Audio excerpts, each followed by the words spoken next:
This week we roll into the tricky triangle of Pocono Raceway. Checking up, outside. Look at the right front for damage. There may only be 3 turns, but there's no limit to the action. Christopher Bell going for a wild spin. What turn for? We'll fill you in coming up next on Around the Track.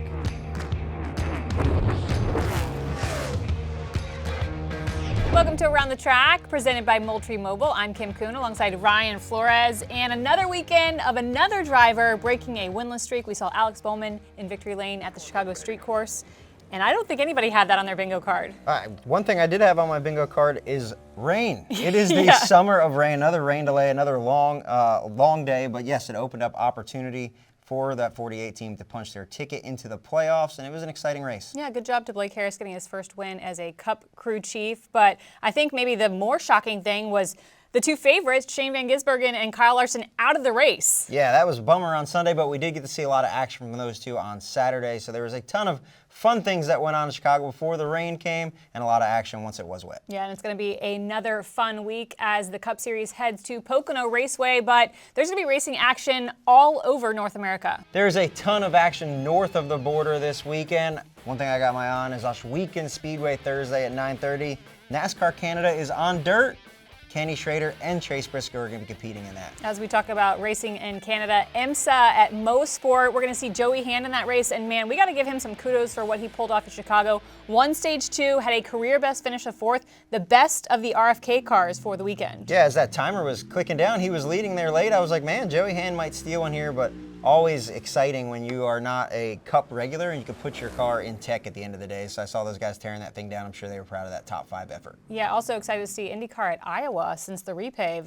Those speeds are going to be so fast. Yeah, I heard that it's going to change the game quite a bit for them. So it's going to be super exciting to watch. And then, of course, all 3 of NASCAR's National Series headed to the Tricky Triangle. So let's dive in and look at the schedule for the weekend from Pocono Raceway. All 3 series back in action this weekend. Trucks Friday at 5:30 p.m. Xfinity Cars Saturday 3 o'clock.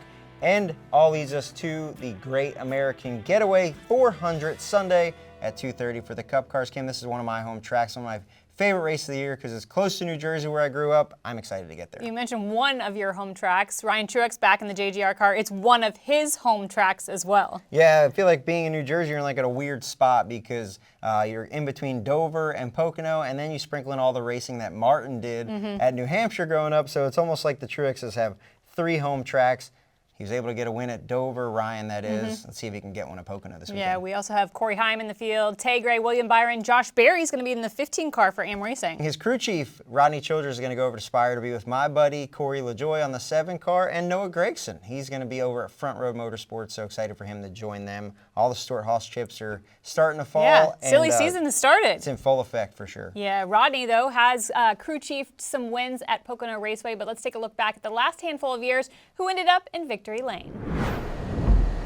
Kyle Busch, what a day he's had. Can he make it all the way? We got it. Oh, yeah. Kyle Busch is going to win at Pocono. Nice work, fellas. 7-time winner, Denny Hamlin, does it again. Great job, team. Good work. Both first 11, Denny Hamlin, and the 18 of Kyle Busch been DQ'd. The final results have been changed. Handing the win to Chase Elliott. Denny Hamlin wins the highpoint.com 400. The team is happy. Denny is happy.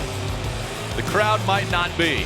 It's official. Denny Hamlin is the all-time winningest driver at the Pocono Raceway. As we look here at the schedule for this weekend's Cup events at Pocono Raceway, I can't help but think there's only 6 races left in the regular season. Some of these teams that are trying to punch their ticket into the playoffs are going to have to start Saturday at Practice at Pocono. Yeah, we saw that winner reel from Pocono Raceway. Kyle Busch, a winner at Pocono, a multi-time winner. They are having a slump of a season. They really need to pick things up before the playoffs. And as we look at those 6 races before the playoffs, the track's very, very different. Yeah, one thing that I look at here is there's always seems to be some sort of strategy that can have a surprise winner. We won our first race with Ryan Blaney here in the 21. I remember that. Yeah, Wood Brothers 99th victory is one of my favorite wins, but also also, we've seen Chris Buescher here win before. We've seen rain shortened races. We've seen fuel mileage. So this is a place that really can throw a wrench for the playoff drivers or the guys right on the bubble. The other thing is it's going to be a good view of what it's going to be the week after at Indy, because with those races being back-to-back, they're really similar. Yeah, you mentioned throwing a wrench and things. Don't tell that to Erica, because she's trying to make her best bets of the weekend. After the break, I check in with our resident sports betting analyst to see who her picks are for Pocono Raceway. Hey race fans, Corey LaJoy here. Join Ryan Flores and myself for Stacking Pennies each week. I'll break down my race and explain what happened right out of my windshield. Plus, we award the Dogs of the Week for the best pit crews and go in-depth on all the money stops, pit road mistakes, and penalties. And we've got a ton of guests. We have SVG stopping by. We had Ricky Stenhouse after he punched Kyle Busch in the face. We've had Bubba. We've had all sorts of guys in here in the Nonsense Garage, so you do not want to miss it. Check us out on Sirius XM Channel 90, YouTube, or wherever you find your podcasts. Each and every week, Stacking Pennies. That's what's up. We'll welcome in our resident sports betting analyst, Erica, for the best bets of the weekend. It's easy money with E. And Erica, we're headed to the tricky triangle, but hopefully it's not that tricky because we were thrown for a loop in Chicago. Man.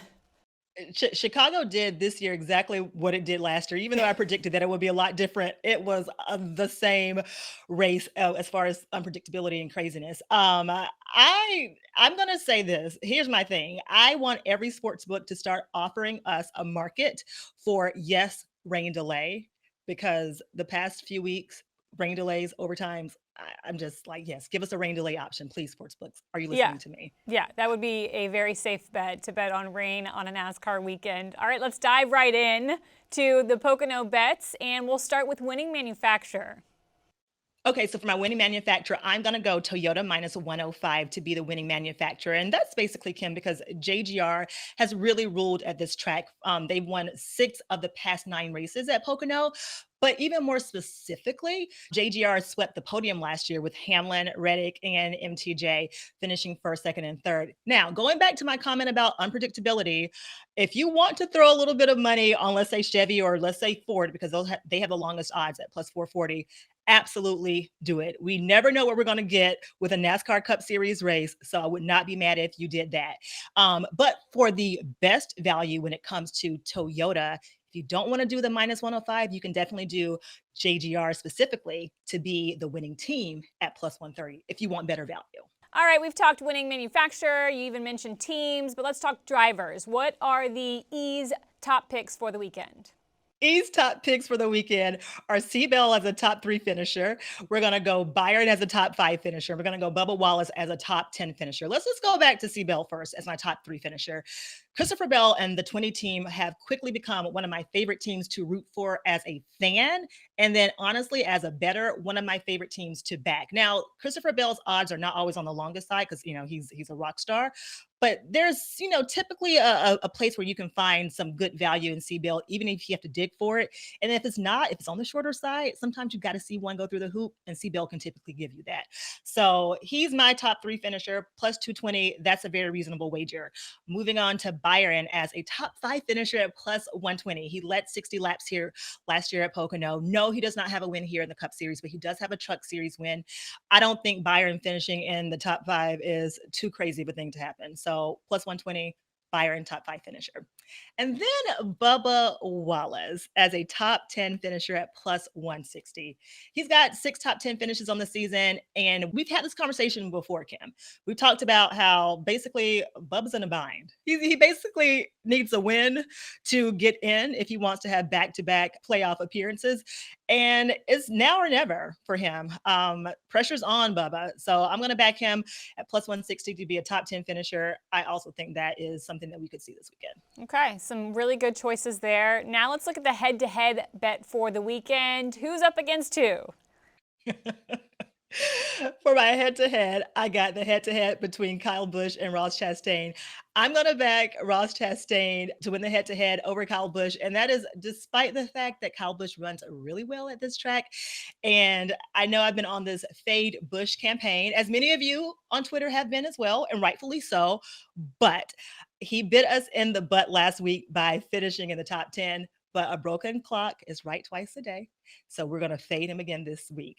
Chastain is having a better season this year. I said last week, Busch is having the season from hell, and that is still true. I don't care what he did last week. And last year at Pocono, Chastain finished 13th and Busch finished 21st. So backing him to have the better finish in that head-to-head. All right, Erica, you're fading KB, but it seems like you also might be fading one of your favorites, Denny Hamlin. Yes, you mentioned Toyota as winning manufacturer, but Denny was nowhere on your best bets of the weekend. So what's the story there? Kim, you know me very well. And everyone out there listening should know too that I have Denny Hamlin as like one of my evergreen bets. Even when I don't talk about him on Around the Track, I'm probably going to back him. But the reason I didn't mention him this week, Kim, is because I felt very burned by our favorite last week, Shane, in the Cup Series, wrecking out before the end of the race. So for those purposes and those reasons only, I'm going to take a step back from the favorite this week, who is Denny at plus 450, who's won 7 times at Pocono. Completely reasonable to throw some money on him as an outright winner, but I personally am going to take a step back from him as a good bet for this week. All right. Well, thank you so much for all the info. Don't forget to check in on her social media channels for the bonus bets of the weekend. We'll see Erica next week to preview the next-gen car for the first time on the big track at Indy. They're back to the oval. But now that you've got Erica's input on best bets, here's something else to help you. Here's what drivers had to say about racing at Pocono. Just the bumps. Turn 1 has a lot of bumps, under braking. I feel like that's difficult. The track's really flat, so there's very little grip, like very little room for error. The restarts are intense, long straightaways, so you have to make sure you're getting through the gears well and make sure that you're, keeping the momentum going. I think strategy there is pretty challenging. Track positions become so tough. Really, really hard to pass. So just hitting the strategy right, getting track position for the end of that race is definitely challenging. It's long, very long. It's the longest straightaway in NASCAR, so it's definitely long. You really got to have a strong car on corner exit. That way it carries you down the straightaways, and that's how you go fast there. So you heard some of the Cup Series drivers describe Pocono Raceway. This is really a tricky triangle because all 3 corners are very different. You think about especially turn 2.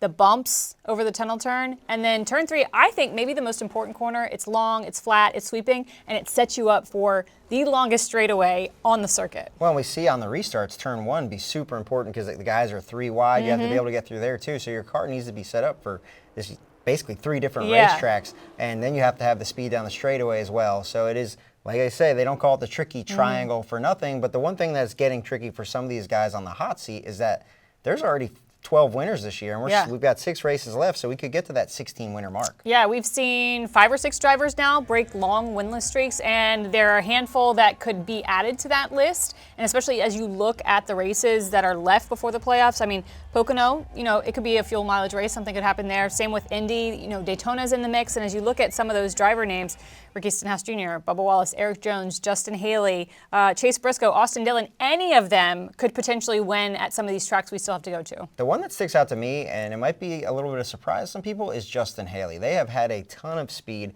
Chris Lawson on top of the box will take risks, and the only way that you can really win a race is by performing each and every week. And out of that, when I look at that group of guys, Justin Haley's the one that runs up front the most consistent.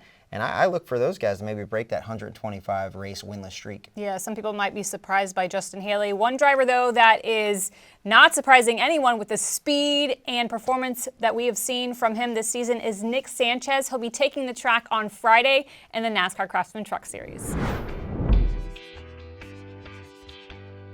I'm Nicholas Sanchez, and I'm from Miami, Florida. I guess I'm pretty unique in the sense that nobody in my family was really in racing. Honestly, it's kind of something that I just wanted to do. Well, we know everyone's watching that number 2 of Nick Sanchez. Yeah, it was definitely an amazing day when I had that call at Max. You might never think it's going to happen, but yeah, I mean, when it all happened, it was kind of crazy because so many pieces had to fall together perfectly for it to happen, and it happened. Out in front of the field is Nick Sanchez. I joined the team in 2017 in a legend car, and I actually got on without the combine. I guess fast forward to my first real combine in a late model, and I was pretty much the only one without full body stock car experience. So I knew it was a perfect opportunity to prove myself, and yeah, it was a big moment. course, the championship trophy goes to Nick Sanchez, the 21-year-old from Miami. It's obviously really cool to be able to get that ARCA championship for Max and Rev Racing, and 10 years after Larson won his Canada and East titles. I feel like that also sparked a little bit more. I mean, not like there wasn't already interest in the team, but just it's such a good accolade to have for Max and Rev Racing to show that they could produce champions. And the Florida kid going to win for the first time in his career at Daytona International Speedway. How does it get any better than that? The emotions of the Daytona win, right? I think you take the program, Rev Racing, everything aside, right? It's winning as a driver, it's your first win, and it's definitely a lot more rewarding and sweeter when you come so close last year. Last year, my first year, I did everything but win, and I'd been so close so many times. So you just got to keep on that path and doing what you've been doing, and eventually it's going to happen. You kind of rope in the fact Rev Racing's first national series win. There's so many firsts. So I think if you take away the driver winning side and just, really looking at how I got to that point and how Rev Racing's been with me, I think it's amazing. At the end of the day, right, Rev Racing built me into a winner in, legend cars and late models and ARCA and now trucks. So I feel like that's, always the key element, right? In whatever you're in, you have to win and succeed no matter what's thrown at you. And I've been able to do that with Rev Racing, and they've helped me accomplish that. I think it's just showing up every day. Even when my career path wasn't necessarily, a clean, straight road, showed up every day and, just worked at it. And I feel like that's part of what got me to where I am now, consistency and just showing up and putting in the work every day. So, hopefully I'm still racing, right? I'm 23. There's people a little bit older than I'd be in 20 years at 43, still racing in the Cup Series. So I know to do that right, you got to win races and championships. You're not going to make it 20 years in the sport not doing that. So yeah, my goal is to do that. So you're looking at Nick Sanchez's 2024 stats. Like you saw, kicked off the year with a win at Daytona, his first career win, but that doesn't tell the whole story because he was so close to winning multiple times in 2023. Yeah, that's the biggest thing with Nick Sanchez. He has speed and he knows how to win. He's the 2022 ARCA Series champion, as we saw, but getting that first win in the Truck Series was tough for him. Yeah. He went winless in 2023, but started this season with a win. So I just look for this guy to be a strong contender all the way through the playoffs. Yes, I agree. In fact, I'm going to make a bold prediction. I think he's going to be part of the Championship 4 in the Craftsman Truck Series at Phoenix. Do you have him locked in for your champion or no? I don't know. I still need to, source that out a little bit and decide, but he definitely would be part of the Championship 4. I'll pick him. Okay. I'll pick him right. now. All right. I'm calling it now. Nick Sanchez, 2024 Truck Series champion. After the break, we're going to give you the lowdown on all the cool things happening at Pocono Raceway for the race fans. I'm Steve Letarte. Join myself and Todd Gordon each week on NASCAR Inside the Race, presented by Consumer Cellular. We will break down exactly how the race was won, plus we'll dive into the data and go in depth on penalties, race strategies, point standings, and rules changes. And we have all kinds of fun tools to show off to provide all the minute details. Catch NASCAR Inside the Race each Tuesday on NASCAR's YouTube channel. One of my favorite things about Pocono Raceway, it is pet and family friendly. They've got a little dog park right in the infield, but camping this weekend sold out. Yeah, it's been packed ever since we went to one race there, and there's a ton of fun things to do. We got driver autograph sessions all weekend, concerts, there's a bunch going on, so make sure you log into PoconoRaceway.com to see everything that Pocono has to offer this weekend. All right, it's time to put our race picks in for the weekend. So let's start with you. I'm going Tyler Reddick. This guy has finished second the last two Pocono races. He's been up front recently. He's been really hard on himself. Yeah. So the only way to win races at this level is to run up front consistently. So he's inevitably going to punch his way into victory lane. I think he does it this weekend. Who do you have? I actually also have Tyler Reddick. Oh. We've said this before. We don't see each other's race picks before the weekend, but the last time we had the same pick, Christopher Bell, and he ended up winning New Hampshire. So this may be a good sign for Tyler Reddick, who desperately needs a win, not because he doesn't already have a win on the season, just because I think his mental game is a little off. The last 2 weekends, he's seen the leader in sight on the last lap and hasn't been able to close it. But you think about just his record at Pocono, finished runner-up the last 2 years, so I think he's going to be really strong this weekend. Yeah, he was really beating himself up after Nashville. I and then this weekend, he had a slight mistake while he was chasing down Alex Bowman. This is a guy that is super critical on himself, but he's very fast, and we know that drivers can make a big difference at Pocono. with all the tricky turns it has, and that leads us to our white flag. Okay. So it's got 3 different turns from 3 different tracks. Oh. Kim, what tracks are the turns at Pocono based I off do of? know this. I was a little worried when you said you had trivia for this weekend. So Trenton Speedway, Yep. turn 1. Turn 2 is Indy.